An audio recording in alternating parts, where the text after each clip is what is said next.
નમસ્તે વિદ્યાર્થી મિત્રો, એક્સિલન્ટ એજ્યુકેશન ચેનલ પર આપનું સ્વાગત છે। આજે આપણે અભ્યાસ કરીશું દ્વિતીય સત્રાંત પરીક્ષાનું પેપર સોલ્યુશન એટલે કે ધોરણ 3 વિષય આસપાસ તેનું સંપૂર્ણ પેપર સોલ્યુશન એક જ વિડીયોમાં આપણે જોઈશું। તો ચાલો આજનો અભ્યાસ શરૂ કરીશું। દ્વિતીય સત્રાંત પરીક્ષા 2024-25 વિષય આસપાસ ધોરણ 3 આ પેપર જે છે એ ધોરણ 3ના વિદ્યાર્થીઓ માટે 40 ગુણનું પૂછવામાં આવે છે। પ્રશ્ન 1, માંગ્યા મુજબ જવાબ લખો। 1, પાકું મકાન બનાવવા કઈ કઈ સાધન સામગ્રીની જરૂર પડે છે? તો જવાબ, પાકું મકાન બનાવવા માટે રેતી, કપચી, સિમેન્ટ, ઈંટ, પથ્થર, લોખંડ અને પાણીની જરૂર પડે છે। 2, ટપાલ પેટીનો રંગ કેવો હોય છે? તો ટપાલ પેટીનો રંગ લાલ અથવા તો લીલો હોય છે, મોટાભાગે તો લાલ જ હોય છે। 3, તમે ઘરે મોબાઈલનો ઉપયોગ કયા કયા કામ માટે કરો છો? તો આપણે ઘરે મોબાઈલનો ઉપયોગ ફોટા પાડવા, ફોટા મોકલવા, વિડીયો કોલ કરવા, વિડીયો સાંભળવા, વાતચીત કરવા, મેસેજ કરવા, ઈમેલ કરવા, ગીત સાંભળવા, ગીતો લખવા, પિક્ચર જોવા, સિરિયલ, ક્રિકેટ મેચ જોવા, ભણવા માટે, ગેમ રમવા માટે વગેરે ઉપયોગ માટે આપણે મોબાઈલનો ઉપયોગ કરીએ છીએ। આ ઉપરાંત જો તમે બીજા કોઈ કાર્ય માટે પણ મોબાઈલનો ઉપયોગ કરતા હોય તો તમે કોમેન્ટ બોક્સમાં કોમેન્ટ જરૂરથી કરી અને મને જણાવજો।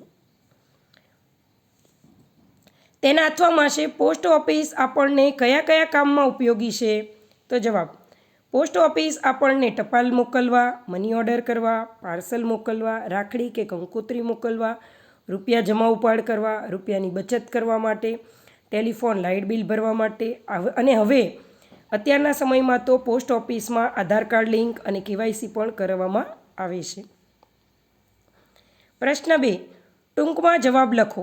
1, તમે તમારા માતા પિતા પાસેથી શું શું શીખ્યા? તો માતા પાસેથી રસોઈ કરતા, સફાઈ કામ કરતા, સ્નાન કરતા, માથું વાળતા, કપડાને ઇસ્ત્રી કરતા વગેરે શીખ્યા। અને પિતા પાસેથી વાંચતા, લખતા, સાયકલ ચલાવતા, ક્રિકેટ રમતા, દોડતા, ચાલતા વગેરે શીખ્યા। આ ઉપરાંત પણ જો તમારા મમ્મી પપ્પાએ કંઈ વિશેષ જ્ઞાન તમને આપ્યું હોય તો કોમેન્ટ બોક્સમાં કોમેન્ટ કરીને જરૂરથી જણાવજો। પ્રશ્ન 3, સૂચના મુજબ જવાબ લખો। યોગ્ય વિકલ્પ પસંદ કરી ખાલી જગ્યા પૂરો। 1, કુંભાર ચાકડા ઉપર ખાલી જગ્યાના વાસણો બનાવે છે તો માટીના। ટૂંકમાં જવાબ લખો। 2, માટીનો ઘડો બનાવવા કઈ કઈ સામગ્રીની જરૂર પડે છે? જવાબ, માટીનો ઘડો બનાવવા માટે માટી, પાણી, ચાકડો અને લાકડીની જરૂર પડે છે। પ્રશ્ન 4, બંધ બેસતા જોડકા જોડો। સ્થળ અને નિશાન, ઘર, તો ઘર આગળ નિશાન આવશે ક એટલે આ નિશાન આવશે। ઝાડ માટે આવશે ડ, હોસ્પિટલ માટે આવશે ઈ અને કૂવા માટે આવશે અ। તો આ રીતે જોડકા તમે જોડી નાખજો। બ, માંગ્યા મુજબ જવાબ લખો। કૌંસમાંથી યોગ્ય વિકલ્પ પસંદ કરી ખાલી જગ્યા પૂરો। 1, ગરમ કપડાં ખાલી જગ્યામાંથી બનાવવામાં આવે છે તો ઊનમાંથી। ટૂંકમાં જવાબ લખો। 2, કપડાં વધારે આકર્ષક બનાવવા માટે તમે શું કરશો? તો કપડાં આકર્ષક બનાવવા માટે આપણે તેમાં ડિઝાઇન કરીએ છીએ, ભરત ગૂંથણ કરીએ છીએ, ટીકીઓ ટાંકીએ છીએ, સ્ટોન ટાંકીએ છીએ, છાપકામ કરીએ છીએ, લેસ મૂકીએ છીએ, જરી ચોંટાડીએ છીએ। આ ઉપરાંત તમે કંઈ અલગથી ડિઝાઇનર કપડાં કે કપડાને વધુ સારા કે આકર્ષક બનાવવા માટે કંઈ લગાવતા હોય તો તમે કોમેન્ટમાં મને કોમેન્ટ જરૂરથી કરજો। 2, નીચેના વસ્ત્રો શેમાંથી બને છે? સમજીને જવાબ લખો। 1, તમારો ગણવેશ, તો રૂ અથવા તો રૂ એટલે કે કપાસમાંથી અથવા સુતરાઉ કાપડ પણ તમે લખી શકો। સ્વેટર તો ઊનમાંથી। પ્રશ્ન 5, યોગ્ય વિકલ્પ પસંદ કરી જવાબ આપો। 1, કઈ રમતમાં દડાની જરૂર નથી? તો કબડ્ડીમાં। 2, તમે ક્રિકેટ રમવા માટે ક્યાં જશો? તો મેદાનમાં જઈશું।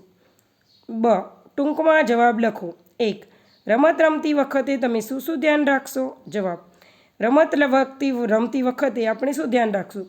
તો પડી ન જવાય, આઉટ ન થઈ જવાય, કોઈ અન્ય ખેલાડીને વાગી ન જાય એટલે ધક્કામુક્કી નહીં કરવાની, રમતના નિયમોની વિરુદ્ધ કોઈ કાર્ય નહીં કરવાનું, કેમ કે રમતના નિયમોની વિરુદ્ધ કાર્ય કરીએ તો રમતમાંથી આપણને કાઢી મૂકવામાં આવે છે।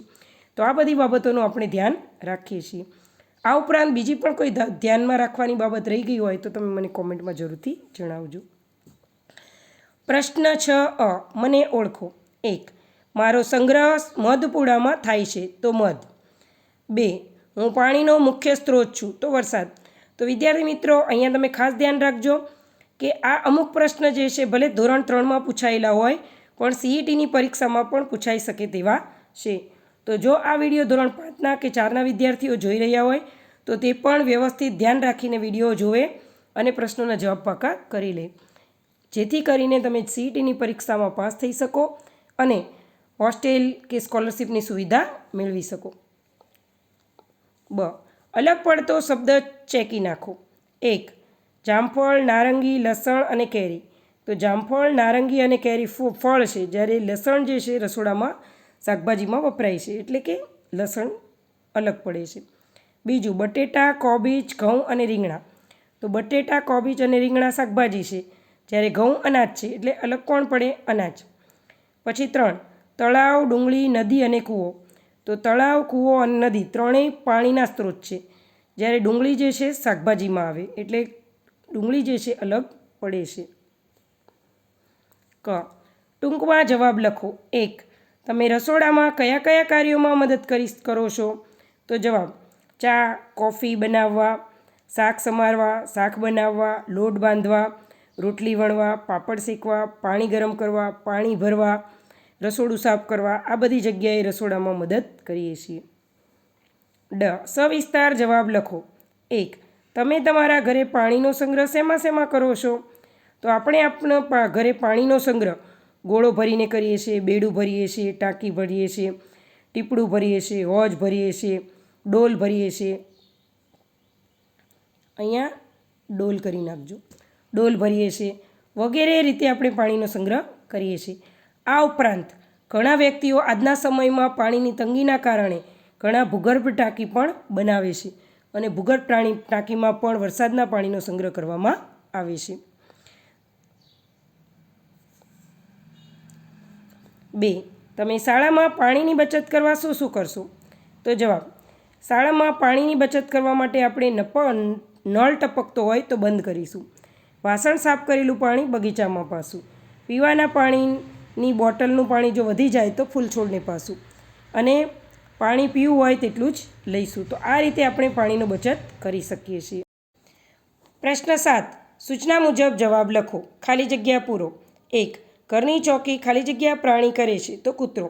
આપણને સૌને ખબર છે કે કૂતરો જે છે વફાદાર છે, તે પોતાના માલિકને વફાદાર રહે છે અને ઘરની ચોકી કરે છે. ટૂંકમાં જવાબ લખો. 2.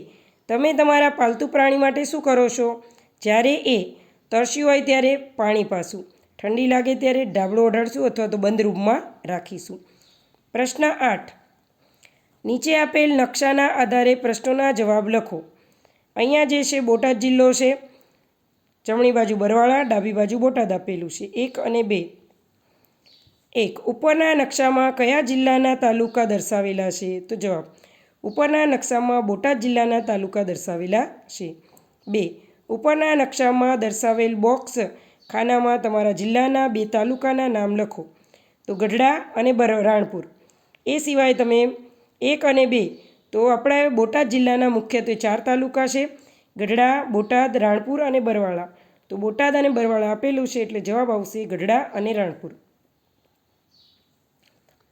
9. નીચે આપેલ માહિતીનું યોગ્ય વર્ગીકરણ કરો. પ્રાણીઓ પાસે મળતી વસ્તુ તો દૂધ અને ચામડું. વનસ્પતિ પાસેથી મળતી વસ્તુ તો લાકડું અને ગુંદર. તો વિદ્યાર્થી મિત્રો, આશા રાખું છું કે તમને પેપર સોલ્વ કરવાની મજા આવી હશે. પસંદ આવ્યો હોય તો લાઈક કરજો. કોમેન્ટ બોક્સમાં કોમેન્ટ જરૂરથી કરજો કે તમને વિડીયો કેવો લાગ્યો.